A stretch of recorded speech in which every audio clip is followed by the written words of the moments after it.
ಇದೀಗ ಶಿವರಾಜ್ ಪಾಟೀಲನ್ನು ಹೃದಯ ತುಂಬಿ ಮಾತನಾಡಿ ಹೋಗಿದ್ದಾರೆ.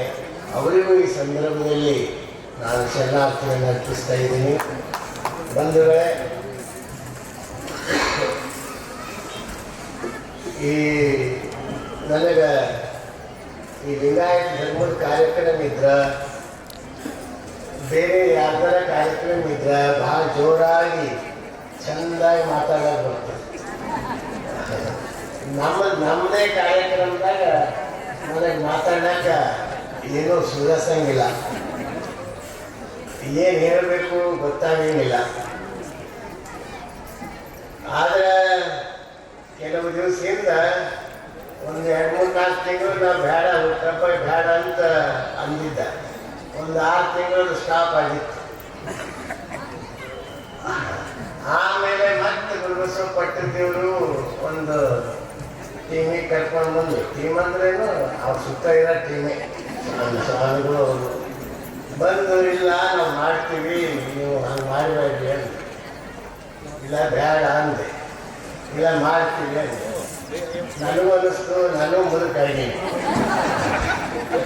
ಮತ್ತೆ ಹಿಂಗೆ ಭಾಳ ಬೇಡ ಅಂತ ಹಠ ಹಿಡಿದ್ರೆ ಮುಂದೆ ನಮ್ಮ ಗತಿ ಹೆಂಗಪ್ಪ.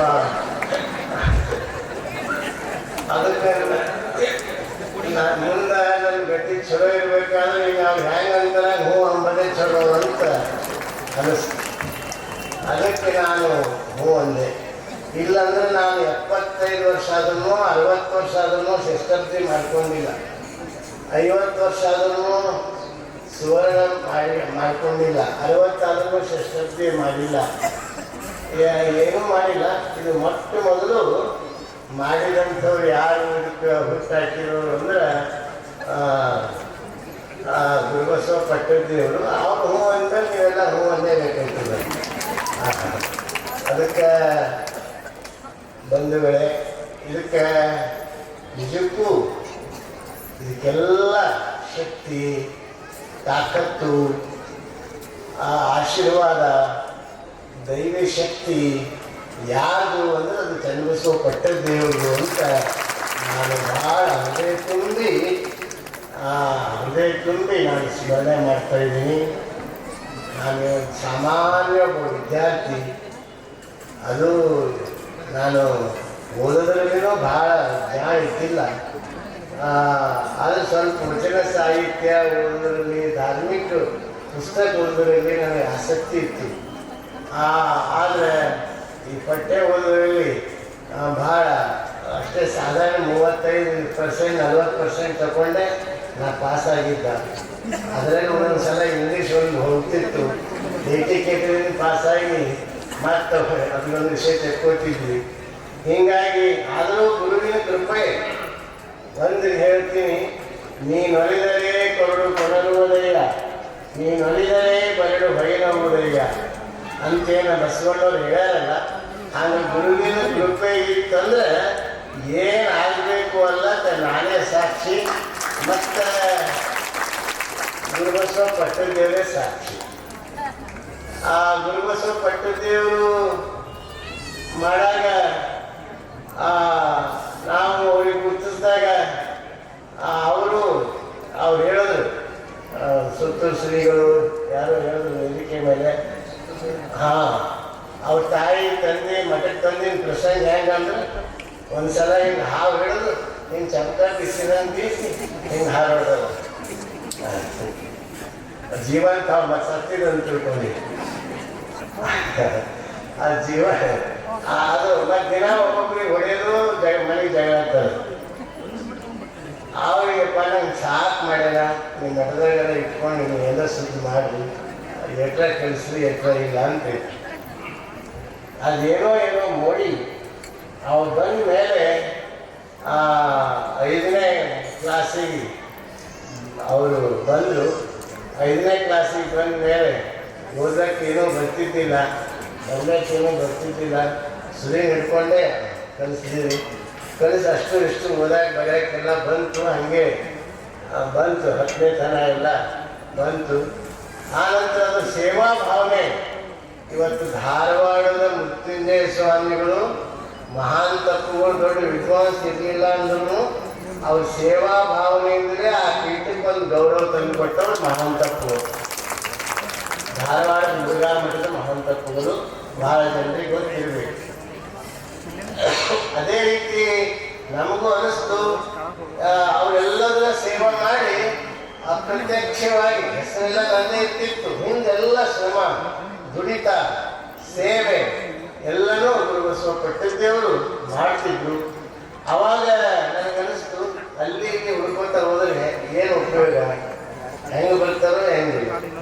ಈ ಅಂಗಡಿ ಎಮ್ಮಿ ಬೇರೆ, ಊರಾಗಿನ ಎಮ್ಮಿ ಬೇರೆ. ತಿಳಿದಿಲ್ಲ, ಅಂಗಡಿ ಎಮ್ಮಿ ಅವ 10 ಕಿಲೋ ಹಾಲು ಕೊಡ್ತು ಅಂತನ 20 ಅಂತನ, ಅದು ಮನೆ ಬಂದ್ಮೇಲೆ ಈಗ ಮೇಲೆ ಕೊಟ್ಟಿದೆ ಕಡೆ, ಅದೇ ಲೆಕ್ಕಕ್ಕಿರಲ್ಲ.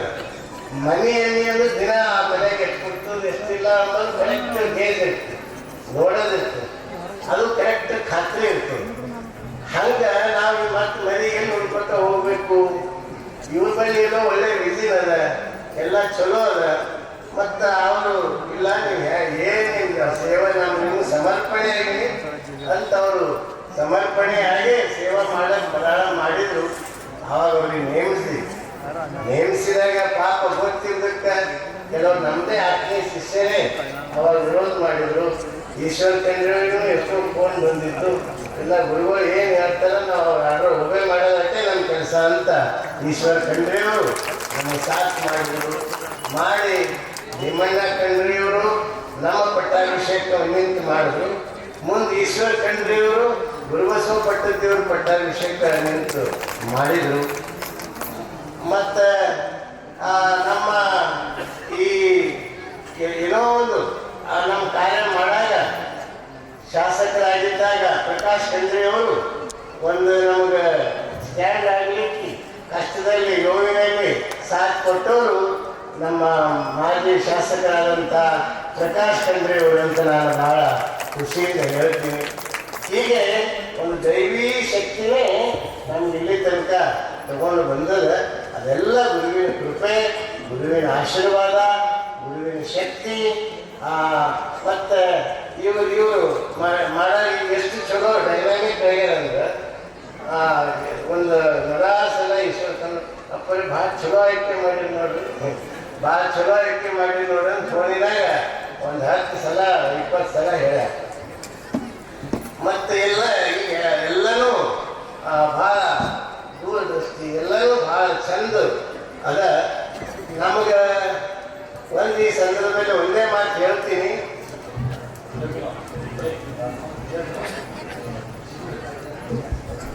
ನಮ್ಮ ಹುಮ್ನಾಬಾದ್ ಶಾಸಕರಾದ ಸಿದ್ದು ಪಾಟೀಲ್ ಅವರು ಬಂದಿದ್ದಾರೆ. ಅವ್ರಿಗೆ ಹೃತ್ಪೂರ್ವಕವಾದಂಥ ಸ್ವಾಗತವನ್ನು ಕೋರ್ತೀವಿ. ಅದಕ್ಕೆ ಇವತ್ತ ಒಂದು ಮಾತು ಹೇಳಬೇಕು. ಅವರು ಈಗ ಹೆಂಗಾಗಿ ಅಂದರೆ ಅವರು ನಾವು ಎಲ್ಲ ಕಾರ್ಯ ಮಾಡಿದ್ದು ಒಂದು ಕಡೆ ಇದ್ರೆ ಗುರುಬಸವ ಪಟ್ಟದೇವರಂಥವ್ರು ಒಳ್ಳೆಯವ್ರು ಸಿಗ್ತಾರಲ್ಲ ಅನ್ನುವಂಥದ್ದು ಎಲ್ಲಕ್ಕಿಂತ ಹೆಚ್ಚು ನಮಗೆ ಖುಷಿ ಅದು, ಎಲ್ಲಕ್ಕಿಂತ ಹೆಚ್ಚು ಆನಂದ. ಯಾವಾಗಲೂ ಗುರುವಿಗೆ ಯಾವಾಗ ಸಂತೋಷ ಆಗ್ತಂದ್ರೆ ಶಿಷ್ಯ ತನಗೆ ಮೀರಿಸಿದ್ರೆ ಗುರುವಿಗೆ ಅದಕ್ಕೆ ಆನಂದ ಯಾವುದೂ ಆಗಲ್ಲ. ಹಂಗ ಈಗ ಅವರು ಗುರುಬಸವ ಪಟ್ಟದೇವರು ನಮ್ಗೆ ಮೀರಿ ಅವ್ರು ಒಳ್ಳೆ ಕಾರ್ಯಗಳನ್ನ ಮಾಡ್ತಾ ಇರೋದೇ ನಮ್ಗೆ ಆನಂದದ, ಖುಷಿ ಇದೆ, ಸಂತೋಷದ. ನಮ್ಮಿಬ್ಬರು ಶರೀರ ಎರಡು ಕಾಣ್ತಾ ಇರ್ಬೋದು ನಿಮ್ಗೆ, ಆದರೆ ನಮ್ಮ ತನು, ಮನ, ಭಾವ, ಹೃದಯ ನಮ್ದು ಎರಡು ಇದ್ರೂ ಅದು ಒಂದೇ ಕಾಣಿಸ್ತದೆ, ನಮ್ಮಿಬ್ಬರಿಗೆ ಒಂದೇ ಕಾಣಿಸ್ತದೆ. ಯಾರು ಅನ್ನೋದೇ ಇಲ್ಲ, ಇಲ್ಲಿ ಭಿನ್ನತೆಯೇ ಇಲ್ಲ, ಯಾವುದೇ ಇದು ಇಲ್ಲ. ಅವರನ್ನುತ್ತೆ ನಾವು ಅನ್ನುತ್ತೆ ಅವರು. ಇದರಲ್ಲಿ ಏಕೋ ಭಾವ ಅಂತೇನು ಶರಣರು ಮಾತು ಹೇಳ್ತಾರಲ್ಲ, ಹಂಗೆ ಏಕೋ ಭಾವದಿಂದ ಇದ್ದೀವಿ. ಅದಕ್ಕೆ ಬಂಧುಗಳೇ, ಅಂಥ ಅಪರೂಪದ ಒಂದು ವ್ಯಕ್ತಿತ್ವ ಅವ್ರದ್ದು. ಇನ್ನು ನಮ್ಮ ಅವರಿಗೆ ಚನ್ನಬಸವ ಪಟ್ಟದೇವರ ಆಶೀರ್ವಾದ ಶಕ್ತಿನೂ ಸಿಕ್ಕದ, ನಮ್ಮದೂ ಆಶೀರ್ವಾದ ಶಕ್ತಿ ಕೂಡ ಸಿಕ್ಕದ. ಎರಡೂ ಶಕ್ತಿಯಾಗಿ ಅವರು ಎಲ್ಲ ಒಳ್ಳೆ ಕಾರ್ಯಗಳನ್ನ ಮಾಡ್ತಾ ಇದ್ದಾರೆ. ಈಗ ನಾವು ಹೆಂಗಾಗಿವಿ ಅಂದ್ರೆ ಮಸ್ತ್ ಮಸ್ತ್ ಮಸ್ತ್ ನಮ್ಗೆ ಯಾವುದೂ ಚಿಂತೆ ಇಲ್ಲ. ಮುಂದೆ ಹೇಳ್ತಾರ ನಾಳೆ ಅಂದ್ರೆ ಇವತ್ತು ರಾತ್ರಿನೇ ಕರೀತಾರೆ. ನಾಳೆ ಲಿಸ್ಟ್ ನೀವು ಹೋಗ್ಬೇಕು, ನಾಳೆ ಹೋಗ್ತೀವಿ ಅವ್ರು ಲಿಂಗೈಕ್ಯಾಗ ಅವ್ರ ಸಂಸ್ಕಾರ ನೀವು ಹೋಗಿ ನಾ ಇವೆಲ್ಲ ನಾವು ಹೋಗ್ತೀವಿ ಚಾಕೋಟ್ ಮಾಡ್ತಾರೆ. ಆಯ್ತು ಎಸ್ ಅಂತೀವಿ. ಮತ್ತು ಮುಂಜಾನೆ ಏನಾರ ಸ್ವಲ್ಪ ಹೆಚ್ಚು ಕಡಿಮೆ ಇದೀವಿ, ರಾತ್ರಿ ಫೈನಲ್ ಆಗಿದಲ್ಲ ಫೈನಲ್ ಅಂತಾರೆ. ಹೀಗಾಗಿ ನಾವು ಆರಾಮ್ ಸರಿ ಇದ್ದೀವಿ. ಹೆಂಗ LKG UKG ಒಂದೇ ಮಕ್ಕಳು ಹೆಂಗೆ ಇರ್ತಾರಲ್ಲ ಆ ರೀತಿಯಾಗಿ ನಾವು ಇದ್ದೀವಿ ಅಂತ ಹೇಳಕ್ ಭಾಳ ಖುಷಿ ಅನಿಸ್ತದೆ, ಆನಂದ ಅನಿಸ್ತದೆ ಬಂಧುಗಳೇ. ಅದಕ್ಕೆ ಹೆಚ್ಚಿಗೆ ಹೇಳೋದು ಏನೂ ಬೇಕಾಗಿಲ್ಲ. ಇವತ್ತ ಒಂದು ಖುಷಿ ಏನಂದ್ರೆ ಮೊಟ್ಟ ಮೊದಲು ಅಂತಾರಾಷ್ಟ್ರೀಯ ಮಟ್ಟದಲ್ಲಿ ಅನುಭವ ಮಂಟಪವನ್ನು ಮಾಡೋ ಸಲುವಾಗಿ ಸಮಯ ಕೊಡಲಿಲ್ಲ. ಆ ನಂತರ ಯಡಿಯೂರಪ್ಪವ್ರು ಬಂದರು. ಯಡಿಯೂರಪ್ಪವ್ರು ಬಂದಾಗ ಇದೇ ಚನ್ನಬಸವ ಪಟ್ಟದೇವ್ರ ನಾಮಕರಣ ಸಮಾರಂಭಕ್ಕೆ ಬಂದಾಗ ಈಶ್ವರವ್ರು ಕಂಡ್ರವ್ರು ಇದ್ರು. ಆವಾಗ ನಾನು ಹೇಳಿದೆ, ಅವರು ಕೊಟ್ಟರು. ಆದರೆ ಅದಕ್ಕೆ 3 ಥರ ನೀಲಿನಕ್ಷೆ ಮಾಡಿ ಅದನ್ನೊಂದು ರೂಪರೇಷೆ ಚಾಕೌಟ್ ಮಾಡಿದಂಥ ಶ್ರೇಯಸ್ಸು ಈಶ್ವರ ತಂದೆಯವರಿಗೆ ಸಲ್ತದ ಅಂತ ಈ ಸಂದರ್ಭದಲ್ಲಿ ನಾನು ಬಹಳ ಖುಷಿಯಿಂದ ಹೇಳಿ ಮತ್ತು ಅವ್ರ ಮುಂದೆ ಅನುದಾನವನ್ನು ನೀಡಿದ್ರು. ಮತ್ತೆ ಅದು ಕಾಲಮಾನ ಪ್ರಕಾರ ರೇಟ್ ಹೆಚ್ಚಾಗಿ ಸಲುವಾಗಿ ಮೊನ್ನೆ ಮತ್ತು ಅದಕ್ಕೆ 742 ಕೋಟಿ ಹೆಚ್ಚಳ ಮಾಡಿರುವಂಥ ಶ್ರೇಯಸ್ಸು ಅದು ಈಶ್ವರ ಖಂಡ್ರೆಯವರಿಗೆ ಸಲ್ತದ ಅನ್ನೋ ಮಾತನ್ನ ಈ ಸಂದರ್ಭದಲ್ಲಿ ಹೇಳಿ, ನಮ್ದು ಒಂದು ಅಪೇಕ್ಷೆ ಅದ. ಏನು ಅಪೇಕ್ಷೆ ಅದ ಅಂತಂದ್ರೆ ಶಿವರಾಜ್ ಪಾಟೀಲ್ರು ಅದನ್ನು ಹೇಳಿದ. ಮತ್ತ ಸಿದ್ದರಾಮಯ್ಯ ಅವರು ಬಸವ ಕಲ್ಯಾಣಕ್ಕೆ ಬಂದಾಗ ಅವರು ರಿಕಾರ್ಡ್ದಾಗೂ ಅದ. ನಾ ಮುಂದಿನ ಬಜೆಟ್ದಾಗ ವಚನ ವಿಶ್ವವಿದ್ಯಾಲಯಕ್ಕೆ ಬಜೆಟ್ದಾಗ ಇಡ್ತೀನಿ ಅನ್ನುವಂಥ ಮಾತನ್ನು ಅವರು ವಚನ ಕೊಟ್ಟಾರ. ಅವ್ರ ವಚನದ ಪ್ರಕಾರ ನಡ್ಕೊಳ್ತಾರ. ಬಸವ ಕಲ್ಯಾಣದಲ್ಲಿ ಅನುಭವ ಮಂಟಪ ಉದ್ಘಾಟನೆ ಆಗೋದ್ರೊಳಗೆ ವಚನ ವಿಶ್ವವಿದ್ಯಾಲಯ ಘೋಷಣೆ ಆಗಬೇಕು ಎಂಬ ಒಂದು ಕಳಕಳಿಯ ಮನವಿ ನಾವು ಈಶ್ವರ ಖಂಡ್ರೆಯವರಿಗೆ ಮಾಡಿಕೊಡ್ತೀವಿ. ಯಾಕಂದ್ರೆ ಅವರು ಕ್ಯಾಬಿನೆಟ್ ದರ್ಜೆ ಮಂತ್ರಿಗಳಿದ್ದಾರೆ. ಅಲ್ಲದು ಪಾಸ್ ಆಯಿತು ಅಂದರೆ ಸರಳವಾಗಿ ಅದು ಓಡ್ತದೆ. ಆ ದಿಸೆಯಲ್ಲಿ ಅವರು ಚಿಂತನೆ ಮಾಡಬೇಕು ಅಂತ ಕೇಳ್ತೀನಿ. ಇವತ್ತು ಬಸವಣ್ಣನ ಬಗ್ಗೆ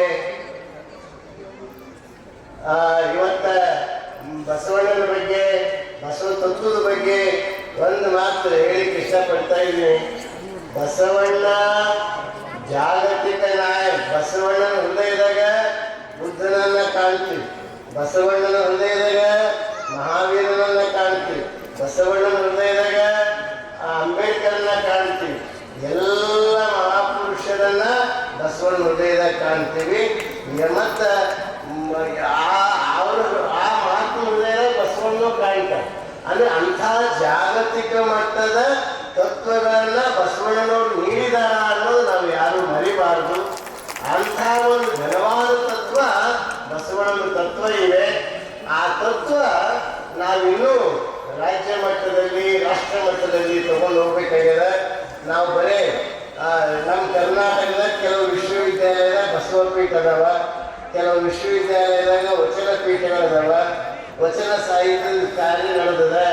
ಆದ್ರೆ ನಮ್ಮದೊಂದು ಅಭಿಲಾಷೆ ಅದ, ನಮ್ಮ ರಾಜ್ಯ ಬಿಟ್ಟು ಬೇರೆ ರಾಜ್ಯದಾಗಿರೋಂಥ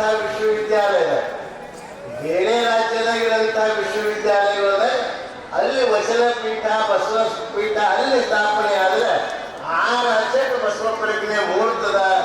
ಆ ದಿಸೆಯಲ್ಲಿ ನಾವೆಲ್ಲ ಬಸವ ತತ್ವ ಅಭಿಮಾನಿಗಳು ಚಿಂತನೆ ಮಾಡೋದು ಬಹಳ ಅವಶ್ಯದ ಅಂತ ಈ ಸಂದರ್ಭದಲ್ಲಿ ನಾನೊಂದು ಮಾತನ್ನು ಹೇಳ್ತಾ, ಇವತ್ತ ನಮ್ಮ ಸಾಗರ್ ಖಂಡ್ರೆಯವರು ಈ ಸಲ ಬಸವ ಜಯಂತಿಯನ್ನ ಮೊಟ್ಟ ಮೊದಲು ಸಂಸತ್ತಿನಲ್ಲಿ ಆಗ್ತಿರ್ಲಿಲ್ಲ, ದಿಲ್ಲಿ ಸಂಸತ್ ಪಾರ್ಲಿಮೆಂಟ್ನಲ್ಲಿ ಆಗ್ತಿರ್ಲಿಲ್ಲ. ಮೊಟ್ಟ ಮೊದಲು ಈಗಾಗಲೇ ಸಾಗರ್ ಖಂಡ್ರೆಯವರು ಹೇಳಿದಂಗೆ ಸಾಗರ್ ಖಂಡ್ರೆಯವರು ವಿ ಸೋಮಣ್ಣವರು ಅವರೆಲ್ಲ ಸೇರಿಕೊಂಡು ಮೊಟ್ಟ ಮೊದಲು ಪಾರ್ಲಿಮೆಂಟ್ ಹೌಸ್ದಲ್ಲಿ ಬಸವ ಜಯಂತಿ ಮಾಡಿದ್ದು ಬಹಳ ಖುಷಿ ಅದ. ಅದಕ್ಕೆ ನಾವು ಸಾಗರ್ ಖಂಡ್ರೆಯವರಿಗೆ ನಾನು ಮತ್ತೊಮ್ಮೆ ಅಭಿನಂದನೆಗಳನ್ನ ಹೇಳ್ತೀನಿ. ಇನ್ನು ಮುಂದೆ ಭಾರತ ಸರ್ಕಾರ ಬರೇ ಎಲ್ಲ ರಾಜ್ಯಗಳಲ್ಲಿ ಬಸವ ಜಯಂತಿ ಹೆಂಗ ಬುದ್ಧ ಜಯಂತಿ ಹಾಲಿಡೇ ಅದ, ಮಹಾವೀರ ಜಯಂತಿ ಹಾಲಿಡೇ ಅದ, ಗುರುನಾನಕ್ ಜಯಂತಿ ಹಾಲಿಡೇ ಅದ, ಅದೇ ರೀತಿ ಬಸವ ಜಯಂತಿ ಹಾಲಿಡೆಯನ್ನ ಭಾರತ ಸರ್ಕಾರದಿಂದ ಡಿಕ್ಲೇರ್ ಆದ್ರೆ ಭಾರತ ಮಟ್ಟದಲ್ಲಿ ಬಸವಣ್ಣನ ಪ್ರಜ್ಞೆ ಅದು ಮೂಡ್ತದ ಅನ್ನಂತ ಕಾರ್ಯ ಅದ. ನಾವು ಎಲ್ಲ ಎಂಪಿಗಳಿಗೆ ಪಕ್ಷಾತೀತವಾಗಿ ಎಲ್ಲ ಎಂಪಿಗಳಿಗೆ ಸಂಘಟನೆ ಮಾಡಿ ನೀವು ಆ ಕಾರ್ಯ ಮಾಡಿದ್ರೆ ಇತಿಹಾಸದಾಗ ಬಸವಣ್ಣನ ಚರಿತ್ರೆಯೊಳಗೆ ನಿಮ್ಮ ಹೆಸರನ್ನು ಅಜರಾಮರವಾಗಿ ಇರ್ತದ ಅಂತ ಹೇಳಿಕ್ಕೆ ಬಹಳ ಸಂತೋಷ ವ್ಯಕ್ತ ಮಾಡ್ತಾ ಇದ್ದೀನಿ. ಅದಕ್ಕೆ ಇನ್ನು ನಾನು ಹೆಚ್ಚಿಗೆ ಹೇಳಿಕೆ ಬಯಸೋದಿಲ್ಲ. ಇವತ್ತ ಕೊನೆಗೊಂದು ಮಾತು ಹೇಳಿ ನಾನು ಸಮಾರೋಪ ಮಾಡ್ತೀನಿ. ನೀವೆಲ್ಲರೂ ಇಲ್ಲಿ ಬಂದವರೆಲ್ಲರೂ 3ನೇ ತಾರೀಕಿಗೆ 1ನೇ ತಾರೀಕಿನಿಂದ ಅಕ್ಟೋಬರ್ 5ನೇ ತಾರೀಕಿನವರೆಗೆ ರಾಜ್ಯಾದ್ಯಂತ ಮಠಾಧಿಪತಿಗಳ ಒಕ್ಕೂಟದಿಂದ ಬಸವ ಸಾಂಸ್ಕೃತಿಕ ಅಭಿಯಾನ ಕಾರ್ಯಕ್ರಮ ನಡೆದು ಆ ಬಸವ ಸಂಸ್ಕೃತಿ ಅಭಿಯಾನ ರಾಜ್ಯ ಮಟ್ಟದಲ್ಲಿ ಎಲ್ಲ ಜಿಲ್ಲೆಗಳಿಗೆ ಬರ್ತದೆ. ಅದು ಬೀದರ್ಕ 3ನೇ ತಾರೀಕಿಗೆ ಅದು ಬೀದರ್ಕ್ಕೆ ಬರ್ತದೆ. ಆ 3ನೇ ತಾರೀಕಿಗೆ ಬೀದರ್ಕ್ಕೆ ಬಂದಾಗ ನೀವೆಲ್ಲರೂ ಬಸವಾಭಿಮಾನಿಗಳು ಸಾವಿರ ಸಂಖ್ಯೆಯಲ್ಲಿ ಬೀದರ್ಕ್ಕೆ ಬರಬೇಕು ಅಂತ ನಾನು ಕಳಕಳಿಯಿಂದ ನಿಮ್ಮೆಲ್ಲರಿಗೆ ಕೇಳ್ಕೊತಾ ಇದ್ದೀನಿ. ನೀವು ಬರ್ತೇವಂತ ಚಪ್ಪಾಳೆ ತಟ್ಟಿ ಅದನ್ನು ಸ್ವಾಗತ ಮಾಡಿದ್ರೆ ಖುಷಿಯಾಗುತ್ತೆ. 4 ಗಂಟೆಗೆ ಬಸವೇಶ್ವರ ಸರ್ಕಲ್ನಿಂದ ಸರಳವಾದಂಥ ಮೆರವಣಿಗೆ ಆಗ್ತದೆ. ಆ ಅಷ್ಟಾವರಣದ ಮೆರವಣಿಗೆಯೊಂದಿಗೆ ಮತ್ತು 1000 ನಮ್ಮ ಬಸವರಾಜ ದಲ್ಲೂರು ಅದನ್ನ ಸಾಂಸ್ಕೃತಿಕ ಅಭಿಯಾನ ಸಮಿತಿಯ ಅಧ್ಯಕ್ಷರಾದ ಬೀದರ್ ಜಿಲ್ಲೆಯದು. ಅದರಲ್ಲಿ ಅವರು ವಿಶೇಷವಾಗಿ 1000 ಎಂಕಲ್ ಸೇರಿ 1000 ಧೋತರು ಉಟ್ಟುಕೊಂಡು ಆ ಮೆರವಣಿಗೆಯಲ್ಲಿ ಭಾಗಿಯಾಗಲಿಕ್ಕೆ ಅವರು ಹೇಳಿದ್ದಾರೆ. ಈಗಾಗಲೇ ಸಾವಿರಾರು ಜನ ಹೆಚ್ಚಿಗೆ ಸೇರಿದ್ದಾರೆ, ಅದನ್ನು ಖರೀದಿ ಮಾಡಿದ್ದಾರೆ, ಸೀರೆ ಧೋತ್ರ ಎಲ್ಲ. ಇನ್ನೊಂದು ಕೊನೆಯ ಮಾತು ಹೇಳ್ತೀನಿ. ನೀವೆಲ್ಲರೂ ಶಾಲೆ ಹಚ್ಚೋದು ಹಾರ ಹಾಕೋದಾಗ ಇದ್ರಾಗೆ ಇದ್ರಿ ನಮ್ಮ ಮಾತು ಎಷ್ಟು ಮಟ್ಟಿಗೆ ನಡೆದವನ್ನ ಗೊತ್ತಿಲ್ಲ. ಆದ್ರೆ ಕೊನೆಯ ದಿವಸ ಎಲ್ಲರೂ ಲಕ್ಷ್ಮಣ ಕೇಳಬೇಕು. ಕೊನೆಯ ದಿವಸ 5ನೇ ತಾರೀಕು ಅರಮನೆ ಮೈದಾನದಾಗ ನ ಬುದ್ಧೋ ನ ಭವಿಷ್ಯಕ್ಕೆ ಅಂದಂಗೆ ಒಂದು ಲಿಂಗಾಯತ ಧರ್ಮದ ಒಂದು ಶಕ್ತಿ ನಾವು ತೋರಿಸ್ಬೇಕಾಗ್ಯದ. ಕೊನೆಯ ದಿವಸ ನಾವೆಲ್ಲರೂ 5ನೇ ತಾರೀಕಿಗೆ ಅರಮನೆ ಮೈದಾನದಾಗ ಬೆಳಗ್ಗೆ 10 ಗಂಟೆ 11 ಗಂಟೆಗೆ ನಾವು ಅರಮನೆ ಮೈದಾನದಾಗ ನಾವು ಬರಬೇಕು. ಬಂದು ಎಲ್ಲ ಜಿಲ್ಲೆಗಳಿಂದ ಸಾವಿರ ಸಂಖ್ಯೆಯಲ್ಲಿ ಬರ್ತಾರೆ. ನಮ್ಮ ಬೀದರ್ ಜಿಲ್ಲೆಯಿಂದಲೂ ಎಲ್ಲರೂ ಅಲ್ಲಿ ಹೋಗ್ಬೇಕು ಬರಬೇಕು ಅಂತ ನಾನು ಈ ಸಂದರ್ಭದಲ್ಲಿ ಕೇಳಿಕೊಂಡು ಆ ವಿಷಯವಾಗಿ ಇನ್ನೂ ಮತ್ತೊಂದು ಸರಿ ಸಮಾರಂಭ ಮೀಟಿಂಗ್ ಎಲ್ಲ ನಡೀತವ. ಇವತ್ತೆಲ್ಲರೂ ಈ ಕಾರ್ಯಕ್ರಮಕ್ಕೆಲ್ಲ ಬಂದೀನಿ. ಎಲ್ಲರೂ ನಾನು ಮತ್ತೆ ಹೆಸರು ಯಾರ್ದು ಈ ತಗೊಳ್ಳೋ ಸ್ಥಿತಿಯಲ್ಲಿ ಇಲ್ಲ. ನೀವೆಲ್ಲರೂ ಬರ್ತಾ ಇದ್ದೀರಿ.